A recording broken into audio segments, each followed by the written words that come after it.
The Colorado Rockies were blanketed in a heavy, suffocating snow that made the world outside look like a blurred painting of white and gray.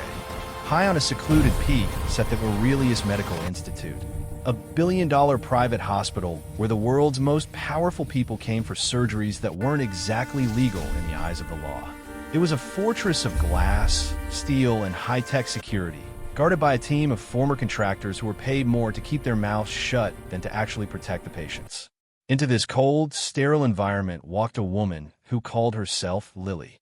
She was a quiet, thin woman in her late 30s with a slight tremor in her hands and a gaze that never left the floor. She had been hired as a night shift environmental services technician, a fancy name for a janitor.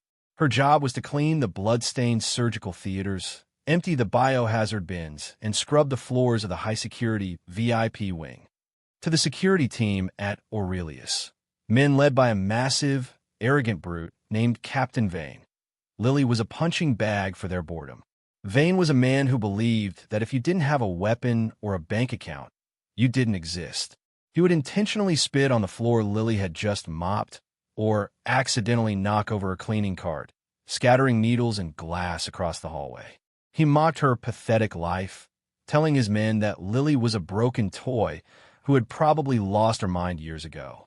He once forced her to clean a flooded basement room filled with freezing water, laughing while he watched her shiver from the security cameras. Lily never fought back. She never complained. She would just nod quietly, her voice a fragile whisper, and get back to work. Vane and his men were convinced they were looking at a woman who was already dead inside. But Lily was a master of deception. She was actually Major Lily Spectre Thorne, a legendary combat medic and Tier 1 operator from the Army's elite Gray Unit. She was a woman who had performed surgeries under heavy mortar fire and taken down high-value targets in the middle of sandstorms. She wasn't at Aurelius for a paycheck. She was there because a high-ranking general's daughter had disappeared after being admitted to the clinic for a minor procedure. Intelligence suggested that Aurelius was a front for a spare parts ring, where healthy, unclaimed patients were being harvested for the ultra-rich. Lily had spent 3 months playing the role of the invisible janitor, her cleaning chemicals actually containing liquid explosives and her mop handle housing a high-frequency signal interceptor. She had mapped every biometric scanner and every hidden exit in a mountain fortress. The tension reached a breaking point on a Friday night when the storm outside turned into a full-blown blizzard. The mountain pass was closed, and the hospital was on internal lockdown. Lily was cleaning the hallway outside the restricted research lab when she saw a young man, a former Army Ranger named Marcus who had come in for PTSD treatment, being wheeled toward the basement on a gurney. He was conscious but paralyzed by a chemical sedative, his eyes wide with terror. Vane and 2 of his men were laughing, talking about how much a clean set of Ranger lungs would fetch on the black market.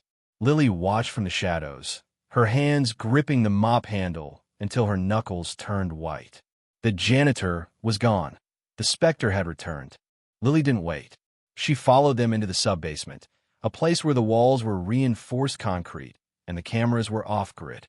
As Vane prepared the surgical instruments, mocking Marcus for his service, the heavy steel door hissed shut and the lights flickered and died. A voice came over the internal intercom, not the voice of the stuttering janitor, but a cold, rhythmic command that chilled the room. "Step away from a soldier, Vane," the voice said. "Your contract has just been terminated." Vane laughed, thinking it was a prank, but his laughter stopped when a red tactical laser appeared on his chest. Then nobody stepped out of the darkness. Lily was no longer slouching. She stood with the posture of a predator. She had discarded her baggy uniform for a sleek, black tactical rig she had hidden in the ventilation shafts. Vane ordered his 2 men to kill the trash, but they never got the chance. In a blur of movement that defied the guard's training, Lily moved. She used a pair of high-voltage surgical clamps as makeshift weapons, neutralizing the first guard before he could draw his sidearm. The second guard tried to tackle her, but she used a modified jiu-jitsu throw to send him crashing into a rack of glass vials. In 10 seconds, 2 of Vane's elite mercenaries were unconscious on the floor, and Lily hadn't even broken a sweat. Vane, realizing he was facing a professional, pulled his heavy tactical knife and lunged at her. He was twice her size, but Lily moved like a ghost. She parried his strikes with a metal tray, using his own momentum to drive him into the walls. She didn't fight him with brute force. She fought him with the precision of a surgeon. She delivered a series of rapid strikes to his nerve clusters, leaving his arms limp and useless.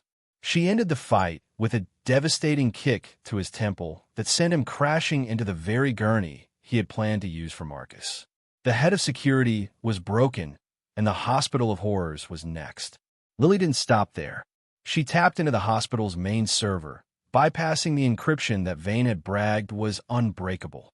She initiated a global broadcast, uploading every patient record, every illegal transaction, and every video of the harvesting process directly to the Department of Justice and every major news network in the country. She then triggered the facility's fire suppression system, but instead of water, the pipes released a non-lethal sleeping gas she had synthesized in the lab. Within minutes, the entire security force of the Aurelius Institute was slumped over their desks, unconscious. As the sun began to rise over the snowy peaks, the sound of heavy-lift military helicopters filled the air. The FBI and a team of Army Rangers breached the roof, finding Lily standing by the main entrance. She had Marcus over her shoulder, the young soldier finally safe. She didn't stay for the debriefing. She handed an encrypted hard drive to the lead agent, gave a silent nod to the Rangers, and walked toward the tree line. Vane and the hospital CEO were led away in chains, their faces pale as they realized their untouchable empire had been dismantled by the woman who used to empty their trash. Lily disappeared into the forest, her gray hoodie pulled low over her eyes. She had a new name, a new ID, and a new location already in her sights. To the world, she would always be a nobody, a shadow in the background. But as long as the powerful thought they could prey on the forgotten, Lily's specter, Thorn would be there, waiting in the silence. She was the Reaper in the hallways, the ghost in the machine, and the woman who proved that you should never, ever underestimate the person holding the mop. If you enjoyed this story of justice and hidden power, hit that subscribe button to join our community and never miss a mission. We bring you the best underestimated hero stories every week. Thanks for watching.